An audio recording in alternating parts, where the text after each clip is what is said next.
gente, sejam bem-vindos a mais um episódio do A Casa é Sua.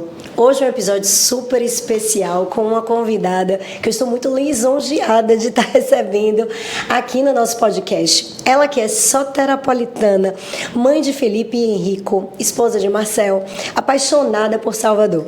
Adora o mar, comer bem, fazer atividade física, tomar um bom drink com as amigas e viajar em família.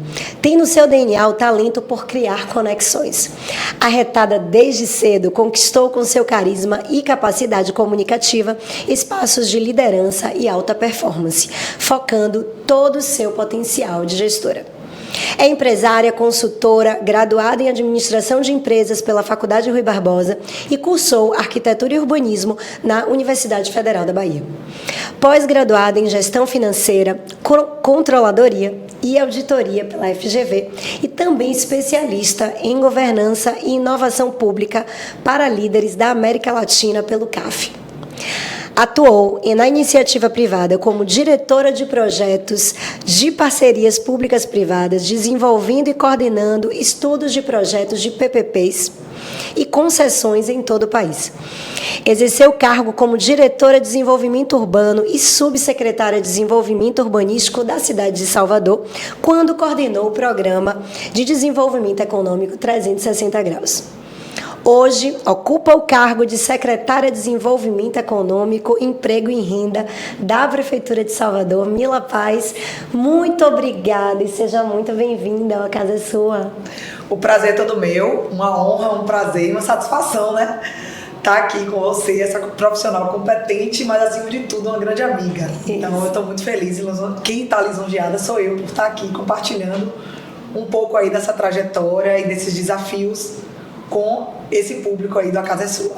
E assim, a gente se conhece já há muitos anos e você sabe da minha admiração pela profissional que você é hoje, tudo que você conquistou. Não só, a Mila sempre teve uma capacidade, eu falo que é uma capacidade incrível de gerir, eu acho que é uma liderança assim, com carisma incrível. E você é uma grande inspiração mesmo para nós mulheres, né? A gente ter aí uma representatividade dessa feminina e muito bem-vinda mesmo. Eu tenho certeza que vai ser um papo maravilhoso, que foi um papo descontraído. Ela chegou aqui e perguntou assim, pode beber vinho, brindar? Eu falei, pode tudo. Bom, tenho certeza que vai ser um papo muito bacana. Tem que beber também, vinho não pode... Aqui a gente tem que brindar, a gente tem que beber e a gente conversar. Eu encontrei até, a gente participou também de um evento em conjunto do Cresce Bahia no passado, que foi muito bacana, Mila. E eu falo que a Mila ela tem a facilidade de falar assuntos importantes, relevantes e sérios, mas de uma forma super leve, descontraída. Então, sinta-se à vontade e o objetivo daqui hoje é esse, é um papo descontraído sobre o mercado imobiliário. Então, comece já me contando um pouquinho.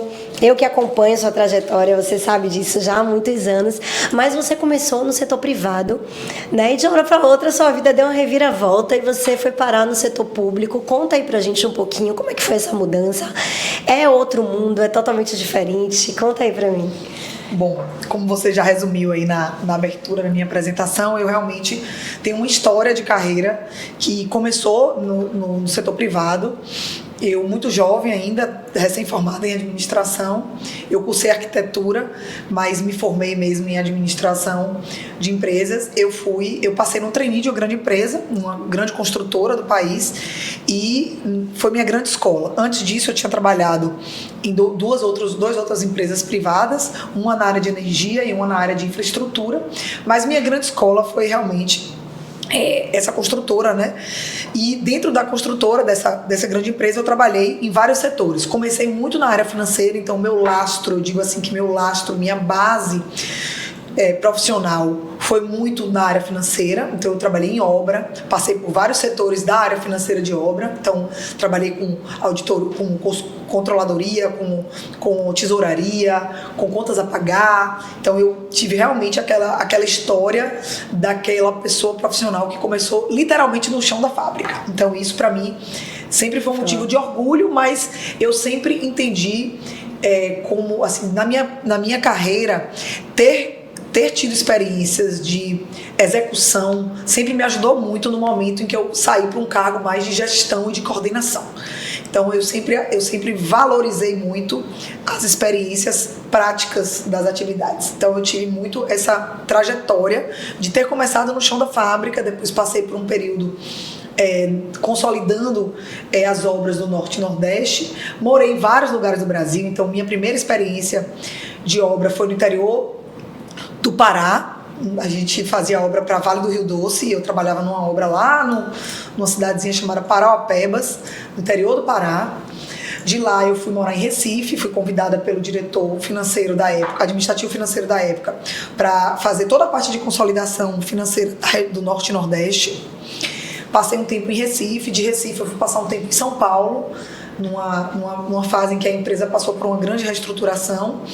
Eu fiquei um tempo em São Paulo e fui terminar essa primeira etapa, diria, da minha carreira, que eu estava trabalhando no mercado de construção civil pesada, mesmo sendo escritório consolidador, era sempre voltado para a parte de obra pesada. E aí fui morar no Rio, foi quando eu tive a minha primeira inquietação de carreira. Eu me sentia já dominando muito essa área de controladoria, de finanças, de contabilidade. Já tinha passado por obra, já tinha passado por consolidação Norte e Nordeste, já tinha um tempo na área consolidando aí as obras do Brasil. E aí eu fiz meu primeiro movimento profissional de manifestar o meu interesse, de sair daquela área que eu tinha uma história já de 5, 6 anos, e eu queria ir para uma área de estruturação de projetos, uma área que estava crescendo dentro da empresa, que era uma área nova, de estruturação de projetos público-privados, ou seja, concessões, PPPs. O Brasil nessa época vivia aquele auge de Copa do Mundo, Olimpíadas, então tinha muito projeto estruturado, como a gente chamava, projetos em que o público-privado,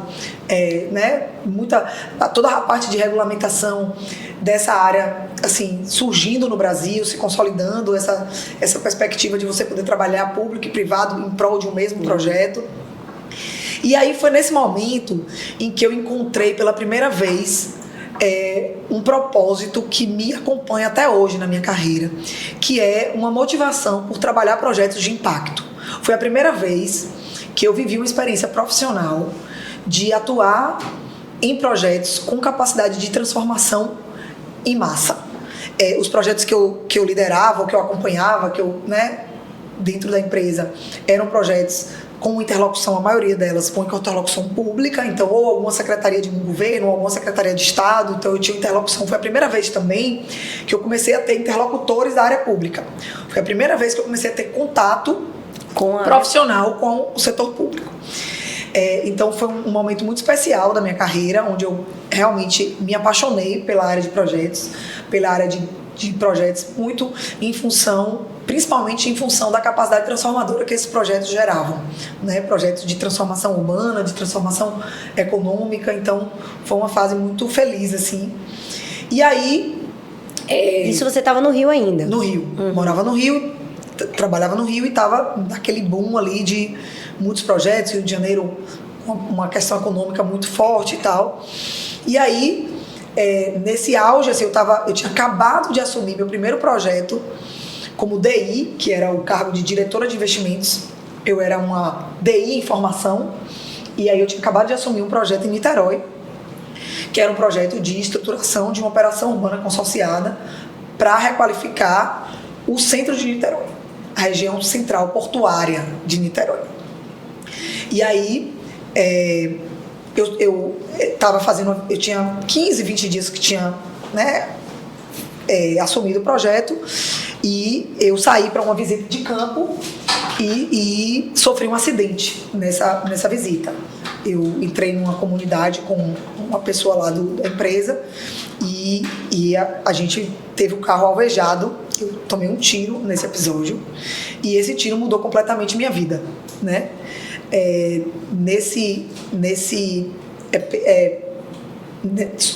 Diante de um episódio tão chocante que é uma pessoa, né, tomar um tiro numa visita, no trabalho, um acidente de trabalho, eu tive, nesse momento, uma ruptura na minha carreira e uma grande transformação também na minha vida, porque foi por conta desse episódio que eu acabei voltando para minha terra, voltando para a Bahia, porque coincidiu que eu vim passar a licença de afastamento da empresa aqui, porque eu sou daqui, meu marido estava morando comigo no Rio, mas precisava voltar, eu estava com a mão imobilizada, porque o tiro foi na mão, né? Atravessou minha mão e enfim. E aí eu vim me recuperar, passar uma temporada aqui na Bahia, e aí o cenário político da Bahia naquela época mudou. Foi quando a Semineto ganhou a primeira eleição. E aí a empresa que eu trabalhava começou a ter uma demanda grande, ia passar a ter uma demanda grande de estudos aqui em Salvador. E eles iam precisar de um DI aqui na Bahia. E aí eles me convidaram, meu chefe me convidou para assumir essa diretoria de investimentos aqui. E aí, quem trabalhou nessa área de construção civil pesada, nessa fase que eu trabalhei, sabe, principalmente os baianos, voltar para a Bahia era uma coisa assim, sem nenhuma perspectiva, porque a gente estava num universo de investimentos muito mais fora da Bahia do que dentro. Então todo mundo sonhava em voltar para a Bahia. E eu acabei voltando para a Bahia diante de uma circunstância super, enfim, trágica. E é aquela coisa que a gente nunca imagina, né? Não entende também os propósitos, mas aí a vida vai encarregando. Deus, né? Quem acredita em Deus, e eu acredito muito nele, tenho certeza que foi uma recondução aí da minha vida. Eu voltei para a Bahia e aí aqui eu comecei a ter uma interlocução profissional ainda maior com o poder público. Tive meus 2 filhos, então o Felipe nasceu, eu voltei para a Bahia em 2013, meu primeiro filho nasceu em 2014 e o segundo em 2016, perto de casa, perto de minha mãe, com toda uma estrutura de apoio, né? Uma realidade bem diferente do que eu imaginei que seria, porque eu realmente antes do acidente não tinha nenhuma expectativa de voltar para cá. E aí eu passei mais 4 anos aqui, ainda na iniciativa privada, ainda estruturando projetos e dialogando com o poder público, porque eu trabalhava na área de desenvolvimento de projetos de PPPs, concessões de estudos estruturados. Então tinha uma interlocução muito grande com o poder público. E aí, depois de 4 anos, final de 2016, eu fui convidada pela primeira vez para assumir um cargo público. Durante esses 4 anos eu era a principal interlocutora da área de projetos estruturados da empresa com a Prefeitura de Salvador. Conheci vários secretários e aí quando, nesse momento, na mudança da gestão, né, a Semineto sendo reeleito para um segundo mandato, ele fazendo toda uma mudança na estrutura administrativa da Prefeitura, criando uma secretaria que era a SEDU, que na época era Desenvolvimento e Urbanismo, então era uma Secretaria de Desenvolvimento Econômico e Urbanismo. Eu recebi um convite do então secretário da SEDU, que ia assumir a Secretaria da SEDU, que era o Guilherme Belitani, para assumir uma diretoria nessa secretaria. Eu estava no auge... Surpresa? Você... eu diria assim, foi a decisão mais difícil profissional que eu tomei na minha vida, foi essa decisão de mudar do setor privado para o setor público. Eu nunca imaginei, em nenhum dos meus PDVs, meus planos de vida e carreira, em nenhuma das minhas orientações vocacionais, em nada do que eu já tinha construído de carreira, tinha aparecido a palavra setor público. Nunca. Só que eu confesso também que já tinha uns anos que eu vinha num processo de interlocução com os setores públicos e tive muita... não sei se a palavra é sorte, mas eu tive a coincidência de trabalhar, de ter uma interlocução com gestores públicos de altíssimo nível, sabe? Tanto em algumas secretarias que eu trabalhei em outros estados, como aqui na Prefeitura de Salvador.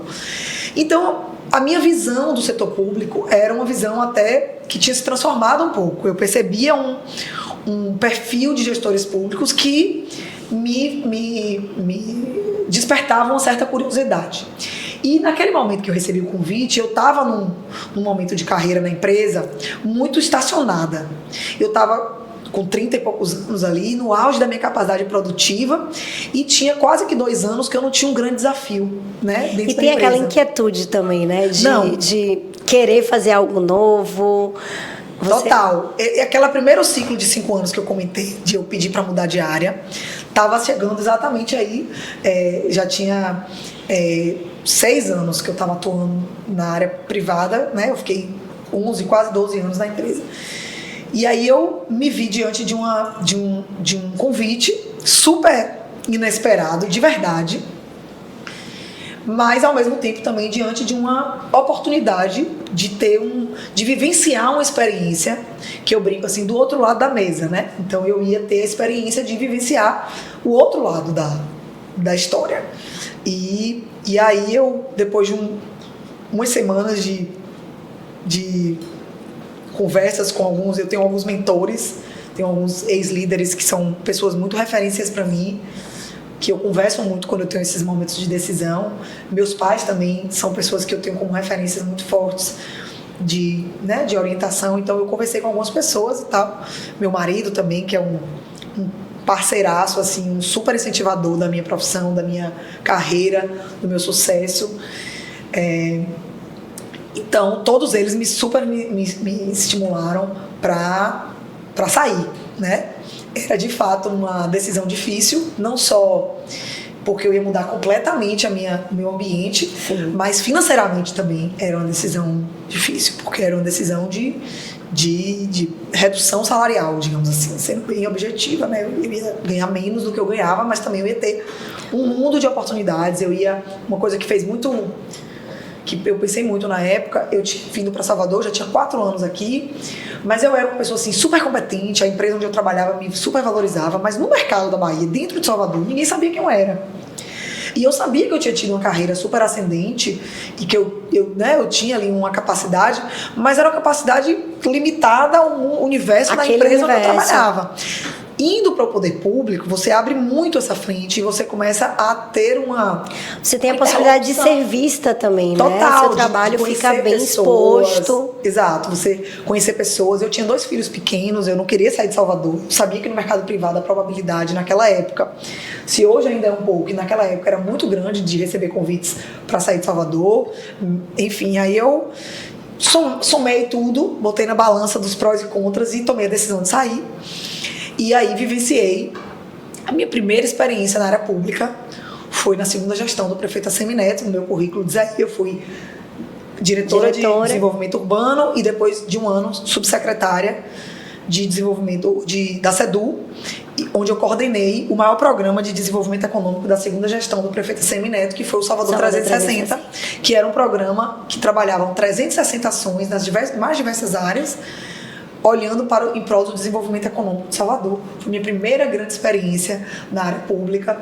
Eu sou assim, extremamente grata a todo esse corpo gestor dessa minha primeira experiência, ao próprio Assemineto, ao próprio Guilherme Belitani, que são assim, gestores fantásticos, que eu super admiro, que assim, Guilherme é um amigo, parceiro até hoje de projetos, de ideias, e um cara que eu admiro demais, que foi quem de fato me convidou e abriu essa porta, e o prefeito Assemineto, que é um gestor público e um cara assim fantástico também, que eu super admiro, e que me deram essa oportunidade, e que para mim foi realmente assim muito, muito, muito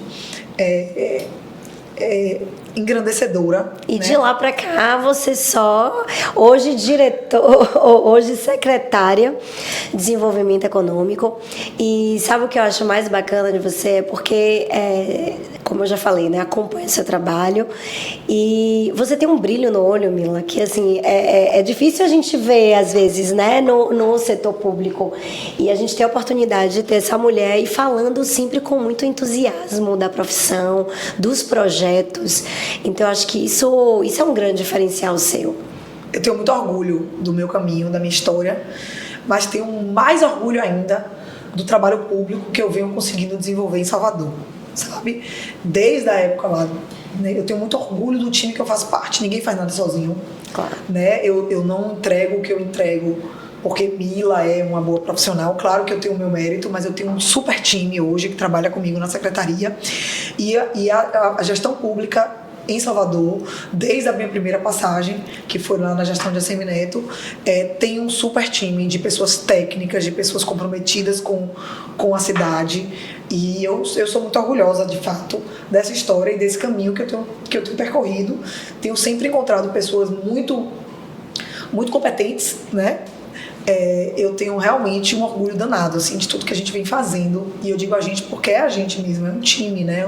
É uma orquestra ali. E que hoje o prefeito Bruno Reis, que aí foi quem me trouxe de volta, porque eu pulei uma parte aí, eu cheguei a sair da gestão pública em meados de 2019, porque eu sou mãe, né, como eu já falei, e eu estava vivendo uma fase muito difícil com meus filhos, muito pequenos, me demandando muito. Como vocês já puderam perceber, eu sou uma pessoa que eu mergulho muito de cabeça nos projetos, então eu não conseguia ser pela metade. E aí eu cheguei numa fase ali da gestão que eu não estava dando conta de equilibrar muito bem a minha vida de mãe, o meu papel de mãe, surgindo também várias oportunidades na área privada que naquele momento eu não conseguia conciliar com a minha atividade como diretor, como subsecretária, e eu saí. Conversei com o Neto, falei com ele que eu precisava dar uma organizada na minha vida, precisava dar uma olhada em outros horizontes, tinha uma perspectiva de investir em algumas coisas, de tocar alguns negócios, e eu acabei saindo. Fiquei 1 ano e meio, um pouco mais de 1 ano e meio fora, e nesse período eu empreendi, eu entrei em sociedades, eu toquei alguns projetos pessoais, vivi uma experiência aí de empresária, vamos dizer assim, empreendedora, e voltei para a gestão, e aí senti muita falta. Me lembro que em 2020, no segundo semestre de 2020, um pouco antes até de Bruno me convidar para voltar para a gestão, eu estava no momento ali, pandemia, todo mundo naquelas introspecções ali, refletindo o meu propósito, o que eu queria, e eu sentia muita falta, apesar de estar em projetos bacanas na vida pessoal, eu sentia muita falta da transformação, do impacto, de fazer projetos grandes que transformam vidas, que mudam. E aí eu comecei, na época, eu me lembro que eu comecei a desenhar a possibilidade de montar uma empresa de consultoria para a área pública.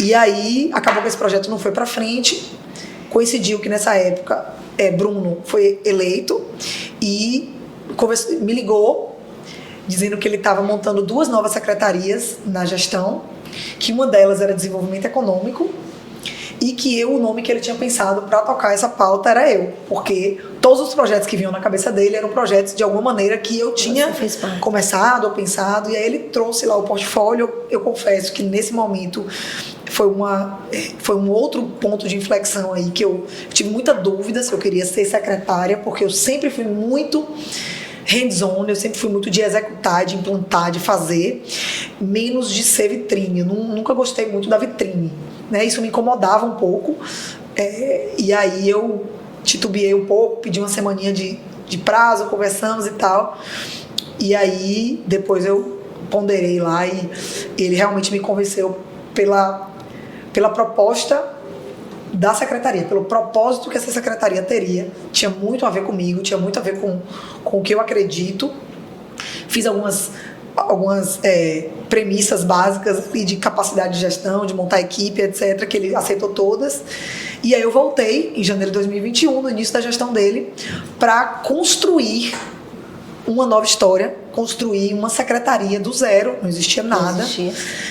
Montar uma equipe, montar um time, redesenhar processos, e aí estamos aí com 3 anos e 4 meses quase de gestão, e com muita estrada, muita história, muita coisa entregue, muita vida transformada. Isso que eu ia falar, e de lá para cá muitos projetos com esse impacto aí que traz esse brilho no seu olhar, né? É isso aí, e acreditando que a gente vai fazer de Salvador a potência que eu sei que ela é.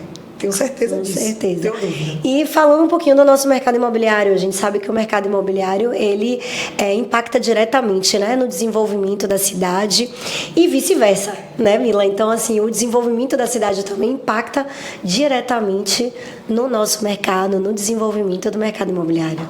Sim, eu falo que o mercado imobiliário, ele não é um fim em si mesmo, né? Ele é meio e ele é fim. Ele é o mercado de construção civil, um dos maiores empregadores, né, geradores de renda e empregadores da cidade de Salvador. Eu sempre fui muito próxima desse setor por razões óbvias. Desde a época da Secretaria de Desenvolvimento Urbano, eu já tinha um diálogo muito próximo das instituições do mercado imobiliário, do mercado de construção civil, porque, de fato, é um setor extremamente importante para a economia da cidade. Não só porque realmente é um setor que gera uma empregabilidade grande, né? Tem um volume de empregos grande, mas porque é um setor muito termômetro da atividade econômica, né? Eu digo que o setor imobiliário aquecido é um sinal de uma economia próspera, né? O mercado imobiliário ele se movimenta com o movimento da economia. Então, ter uma atividade econômica próspera do setor imobiliário é um bom termômetro de que a gente tem uma atividade econômica ativa. Então, a gente sempre dialoga muito, é um setor muito próximo, a gente dialoga muito com o setor imobiliário, a gente escuta muito o setor imobiliário, a gente constrói políticas públicas, até pelo meu perfil de ter vindo do poder da área privada e de trabalhar muito com dados, com números, e sempre tido um modelo de gestão muito pautado em dados, em coisas, né, estruturadas. A construção de políticas públicas, para mim, passa muito pelo diálogo, pela aproximação, pela escuta do setor empresarial. Então, eu falo que não se faz política pública dentro do gabinete, dentro de 4 paredes. Se faz política pública escutando, conversando, dialogando, indo para a rua, ouvindo as pessoas, ouvindo os empresários. Então, essa é uma premissa básica da secretaria. A gente sempre esteve... Engraçado, a gente assumiu... Engraçado não, porque a palavra não é nem essa. Mas, assim, a gente assumiu a prefeitura num pseudo fim de pandemia, que, na verdade, não era o fim.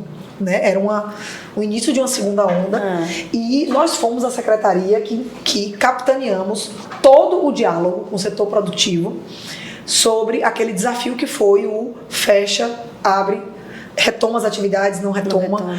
E eu senti um acolhimento muito grande do setor produtivo de Salvador de uma maneira geral, não só do imobiliário, por justamente pela primeira vez ali, depois de um ano de pandemia, eles sentirem que tinha um interlocutor do lado do público que entendia as dores do setor privado. Porque eu tinha o objetivo, como secretário de Desenvolvimento Econômico, de alavancar a atividade econômica na cidade. Eu assumi uma secretaria quando a cidade estava toda fechada.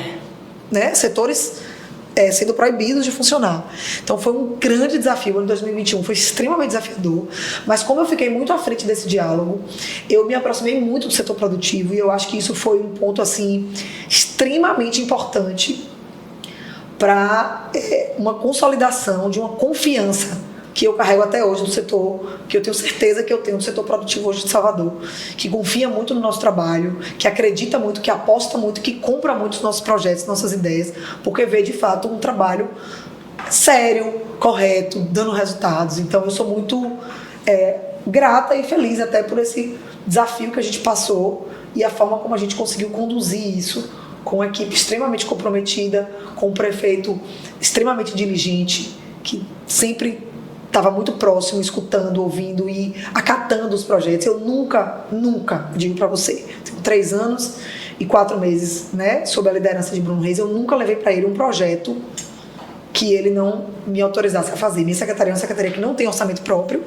eu não recebo, então meu orçamento é todo contingenciado. Então, para eu lançar um projeto, para eu fazer algo, eu preciso da aprovação do gabinete dele, de Bruno, e de Casa Civil, e eu nunca recebi um não.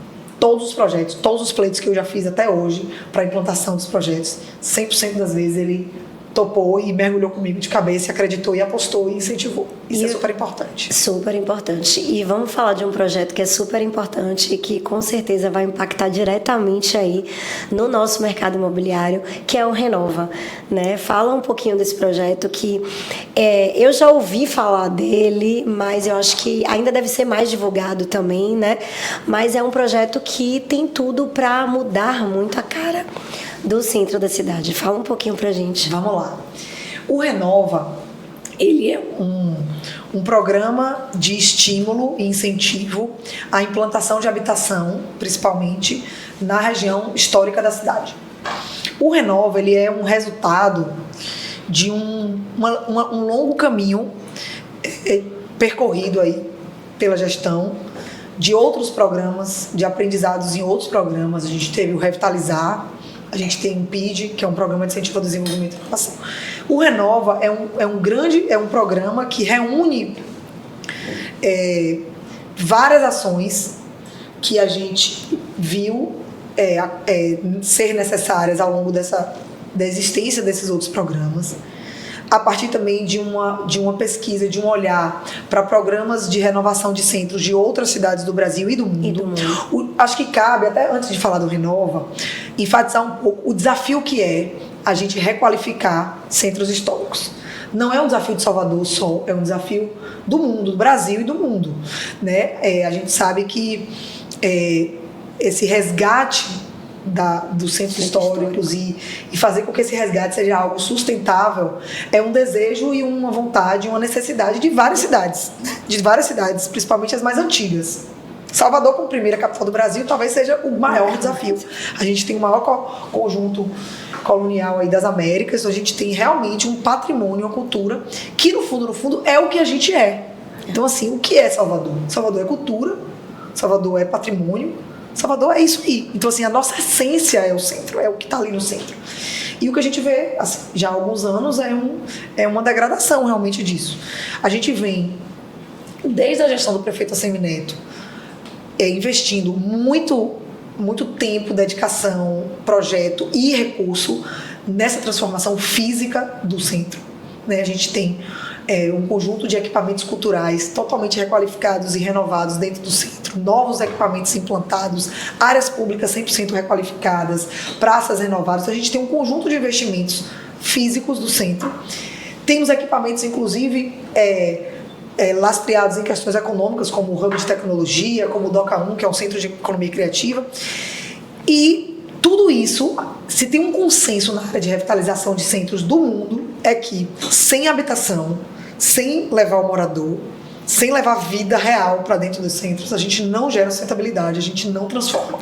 Você vai revitalizar e ele não vai se manter. Exato. A gente vai ter degradação, porque vai ser sempre um cenário, muitas vezes, ou um espaço que você trabalha de dia, de noite, não tem ninguém. Então, levar a habitação para o centro, renovar o centro a partir da habitação,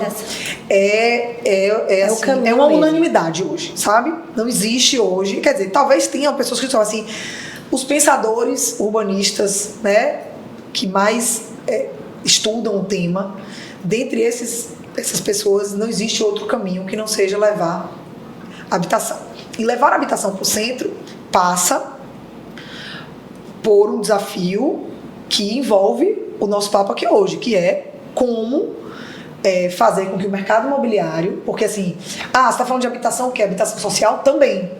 Então, a requalificação de centros históricos passa por habitação social, ou seja, existem pessoas que vivem ali, sim, a gente acha que não, sim. Talvez não o suficiente para gerar a dinâmica urbana, econômica que a gente gostaria, mas existe. E essas pessoas precisam fazer parte desse processo de habitação. Então, a gente precisa olhar a questão da habitação social como um dos pilares do sucesso da habitação no centro, mas para a gente ter uma real sustentação de longo prazo, a habitação social sozinha também não resolve. Então a gente precisa ter um mix de habitações e de públicos-alvos para serem atingidos e alcançados, e para isso a gente precisa do mercado imobiliário, a gente precisa levar o mercado imobiliário a investir no centro.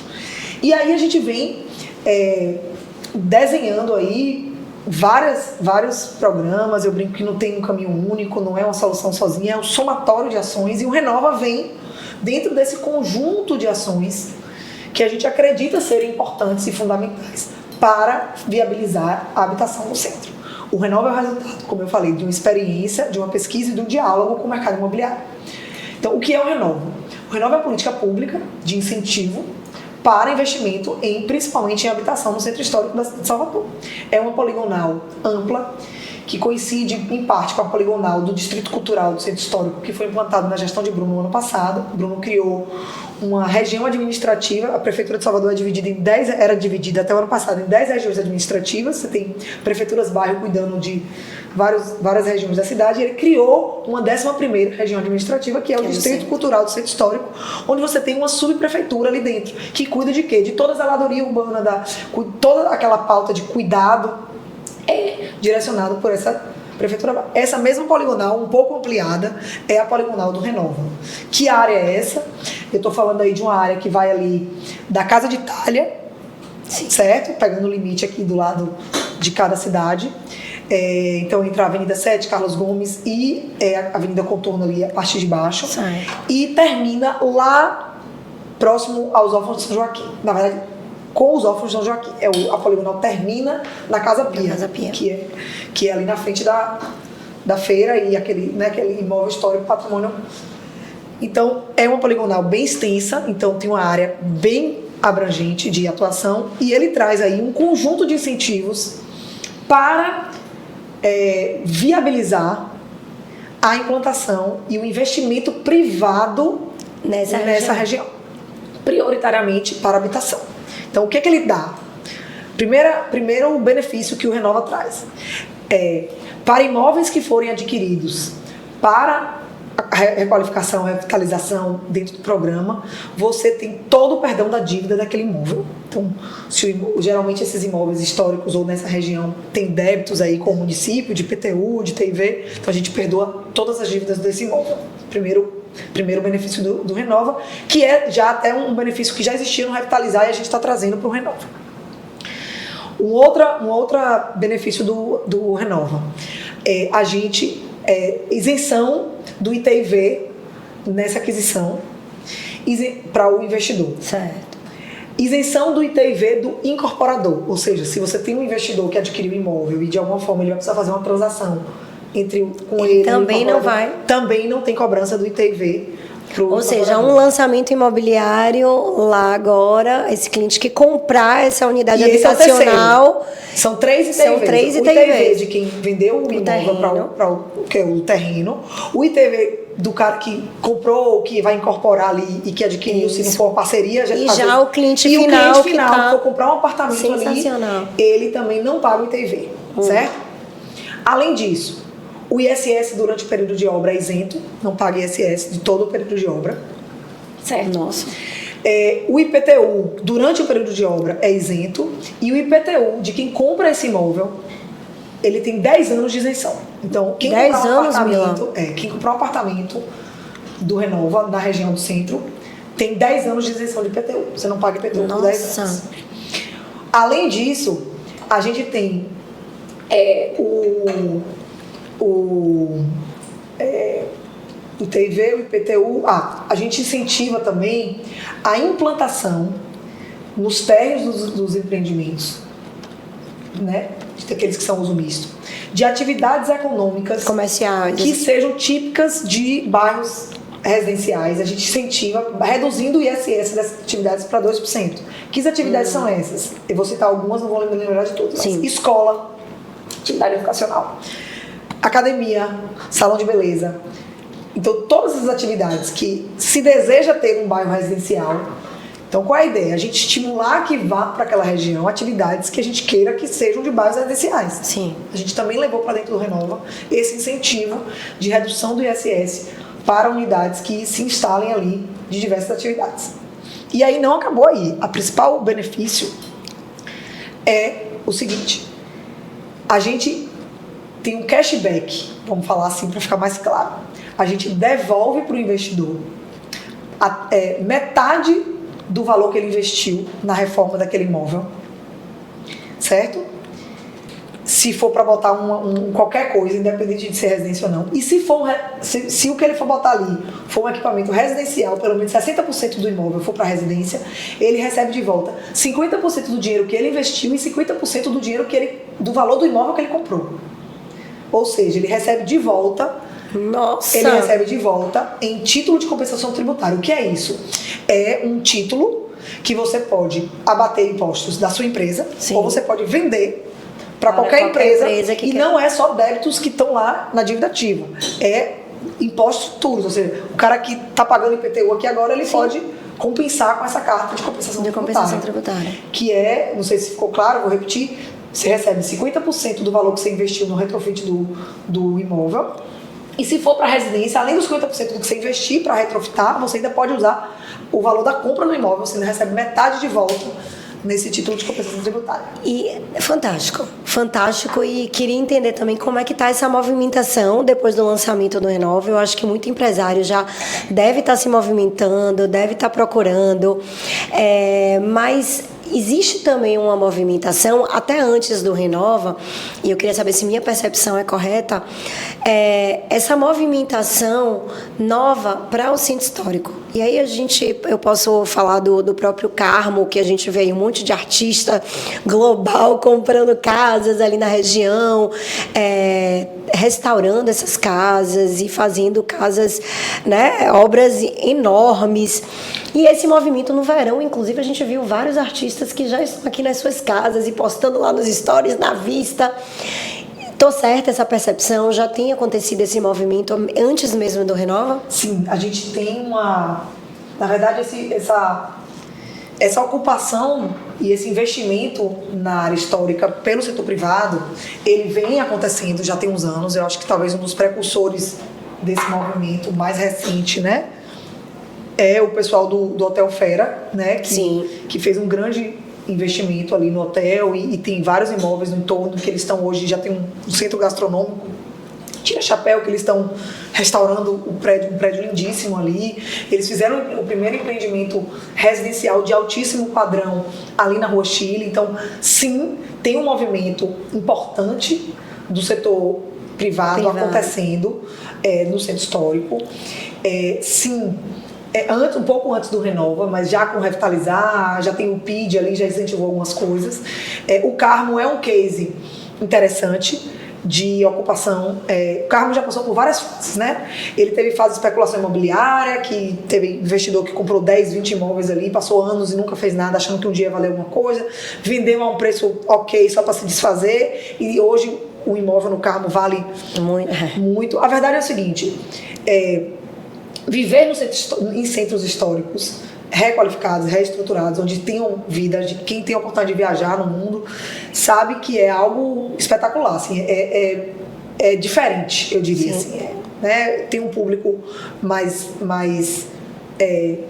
que topa esse tipo de experiência. Geralmente são pessoas que não usam transporte próprio, que não tem, né, que não tem carro, ou que tem, mas que, enfim. Então tem um perfil que eu acho que é um dos desafios do mercado imobiliário de desbravar esse perfil. Depois do Renova, respondendo sua pergunta, sim, já fui procurada por alguns investidores, incorporadores que estão estudando imóveis específicos para investimento na região.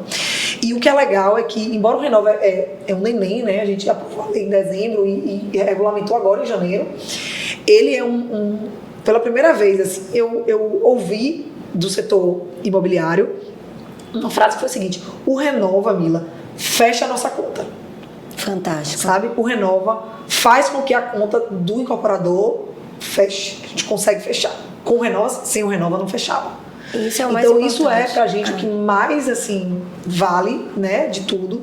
Não é só o Renova que vai resolver, né? A gente não pode achar que é uma bala, como o pessoal fala, a bala de prata. Não vai resolver.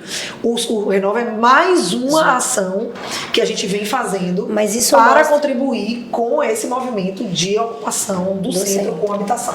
Mas mostra até mais uma possibilidade aí dentro do mercado imobiliário de Salvador, que com certeza vai estar aí estourando nos próximos anos, né? E aí eu falo até para os corretores também que estão acompanhando aqui o A Casa é Sua, porque aí tem mais uma possibilidade aí de trabalho dentro do mercado imobiliário. São diversos imóveis que estão no centro, né? Diversos imóveis com proprietários que muitas vezes até nem têm essa informação e que vocês já podem estar buscando aí, captando esses imóveis e fazendo aí, oferecendo para o empresário, que já deve estar buscando também, né? Já deve estar buscando essas possibilidades. Sim, tem um movimento, a gente percebe aí um perfil de empreendimentos, né, que estão sendo desenhados aí. O próprio empreendimento da Rua Chile é um empreendimento de altíssimo padrão. Se você me perguntar, você acha que vai ser essa a ocupação predominante no centro histórico? Não acredito, acho que vai ser um mix. Eu acho que o segredo, inclusive, do sucesso de sucesso, de ocupação de centros históricos, passa por um mix mesmo de padrões econômicos, de perfis de clientes. Então, acho que vai ter um pouco de tudo. Acho que esse movimento até desse tipo de empreendimento menor que a gente está vendo aí na cidade, na Barra, muitos estão pequenos apartamentos para pessoas que, né? Então, acho que tem um mar de oportunidades nessa região. Eu acho que o poder público a gente está com 4 projetos grandes sendo estruturados ali na região, blocados, como a gente fala, que a gente não acredita que adianta fazer 1, 2, assim, a gente tem que entrar com blocos de transformação. Então, assim, quarteirões inteiros sendo implantados habitação, para a gente mostrar que é possível. Eu digo para você que esse movimento público e privado, ele tem que acontecer meio que simultaneamente, senão corre o risco muito grande de não dar certo, né? De ter um isolado ali, não criar a ambiência que a gente precisa que crie. Então a gente está lá na secretaria, eu estou tocando tem contribuído com mais um outro, com poligonais de imóveis ali. Tem muitos proprietários que hoje preferem até ser desapropriados porque não tem capital, ou porque não tem interesse, etc., em investir e tal, ou uns não acreditam, enfim, por diversos motivos. Mas eu acho que o Renova vem para somar a um conjunto de ações, para mostrar para o incorporador, para o mercado imobiliário que é possível a gente construir algo a quatro mãos, né? A gente ouviu muito o mercado para poder desenhar o Renova e viver uma experiência aí de 10 anos de revitalizar e tal. Então, eu acredito muito que a gente está no caminho com o Renova de somar esforços em prol dessa ocupação de habitação no centro histórico. Como eu falei no início, não posso superar ou não deixar de repetir, a habitação social também é uma questão, é uma necessidade, e que o poder público também está desenhando, estruturando projetos para resolver essa questão dos habitantes que vivem ali. A gente acha que não, mas tem muitas pessoas que moram ali há muitos anos, e isso tem que ser respeitado, e eu acredito muito que exatamente esse respeito e esse convívio que vai fazer do centro histórico, com certeza, um bairro extremamente valorizado, diferente daqui a uns anos. Eu acredito muito nessa transformação que vai acontecer ali. E me fale um pouco de perspectivas no mercado imobiliário de Salvador. Como é que você vê aí nosso mercado, que está pujante, né? A gente está num bom momento do nosso mercado imobiliário, mas fala um pouquinho como é que estão essas perspectivas, o que é que você acredita aí que a gente vai ter daqui para frente. O mercado imobiliário em si, ele não depende só de uma questão municipal de cidade, né?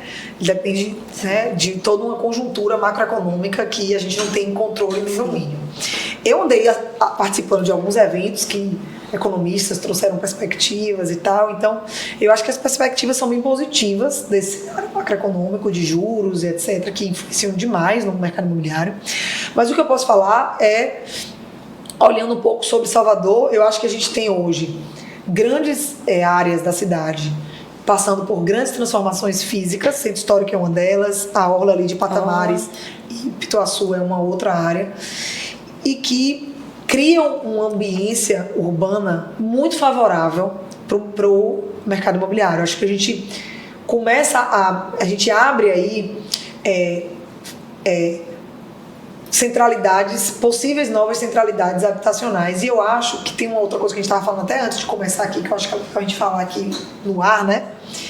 Que é o seguinte: a gente vem de uma década, né, onde a gente vem resgatando o Salvador, o orgulho do soteropolitano, o desejo, a ocupação das ruas, até pelo próprio investimento que a prefeitura vem fazendo nas áreas públicas.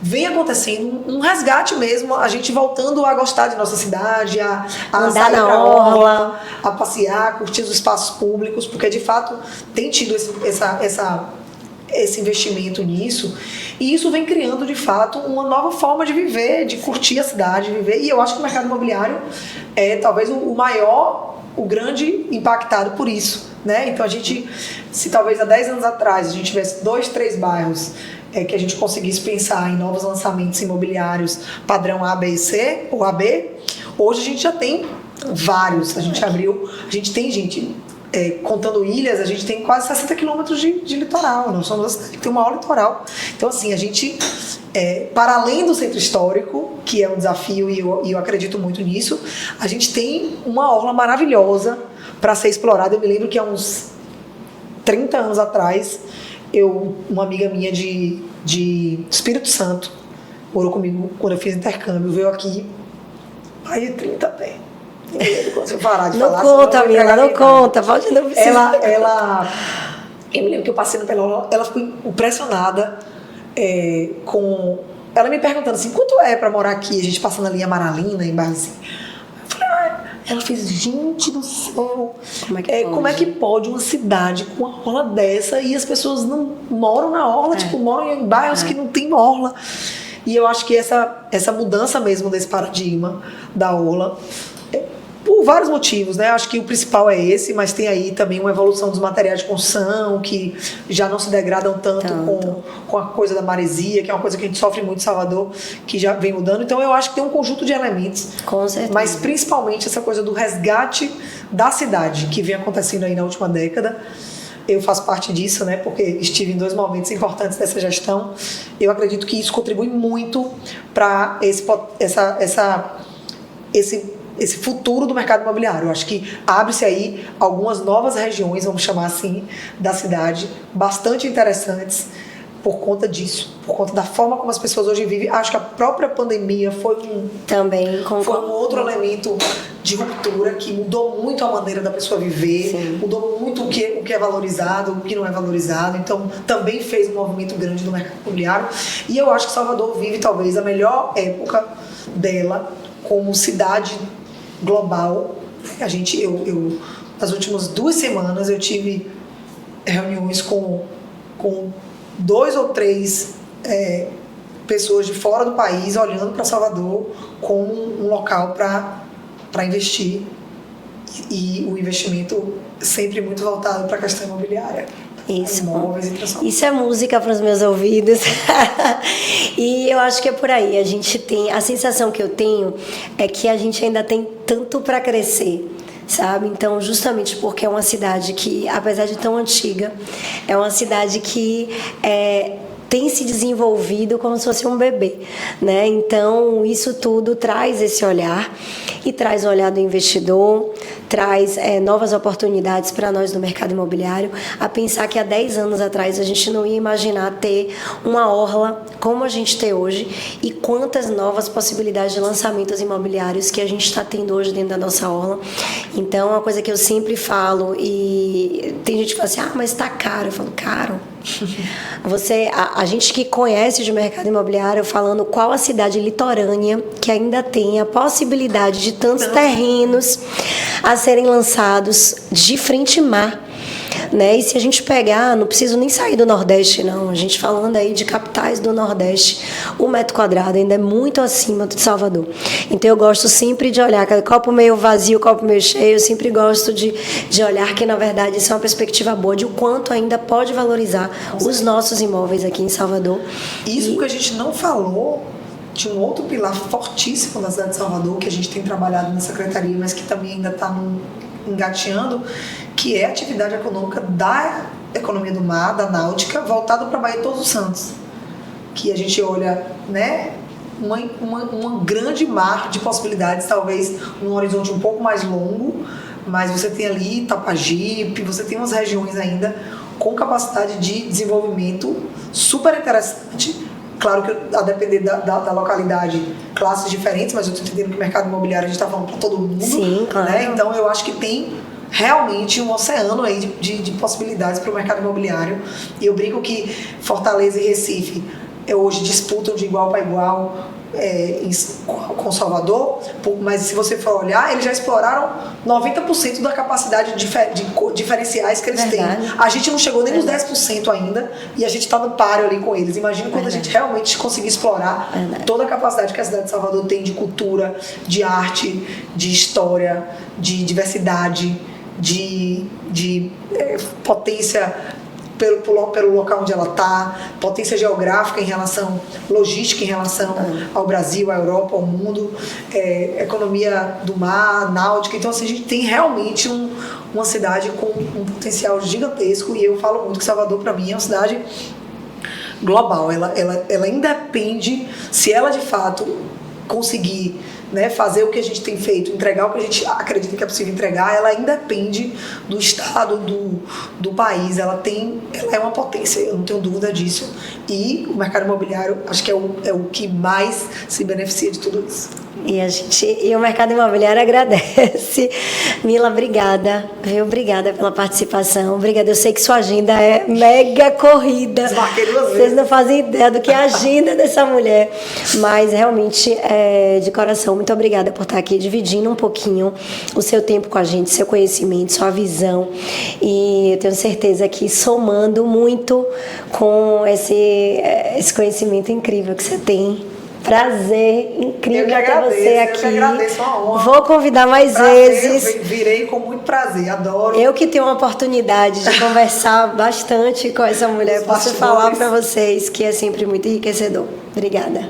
Obrigada a você. Uma honra, um prazer. Um beijo aí para a turma da Casa é Sua.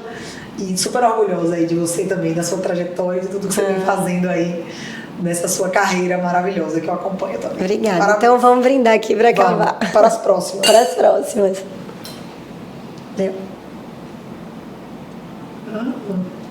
Você vai fazer uma chamada final? Como é a chamada? 52 minutos de conversa. Socorro. Ah, eu esqueço disso, de Malu. Esqueço de Malu, é ótimo. É que eu não sei fazer isso. Malu que sabe. Como é mesmo? Me ajuda aí, Bia. E se você que... Ah, a Mila falar da rede social, Mila, tem que se vender. Né? Vamos lá. Eu não lembro. Como é? Da rede social dela. Pra saber mais sobre o... Sim, então tá. Sim, obrigada, Mila, mais uma vez. E para saber mais, gente, para quem quer acompanhar o trabalho maravilhoso de Mila, fala um pouquinho. Você tem rede social? Como é? Tem um LinkedIn, Mila Paz, tem um Instagram, Mila Paz, Paesmila. É Mila mesmo, de Mila, não é Mila de Camila nem de Ludmilla. Então, É Mila de Netinho. Essa daí mesmo, eu ouvi isso minha vida inteira.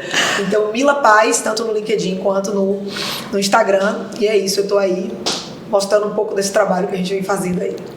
E você continue acompanhando todos os nossos episódios do A Casa é Sua. Se você também ama o mercado imobiliário, quer conhecer sempre um pouco mais desse mercado incrível, acompanha aqui no YouTube, também encaminha para seus amigos, para outros colegas de profissão, encaminha para eles poderem também seguir o A Casa é Sua.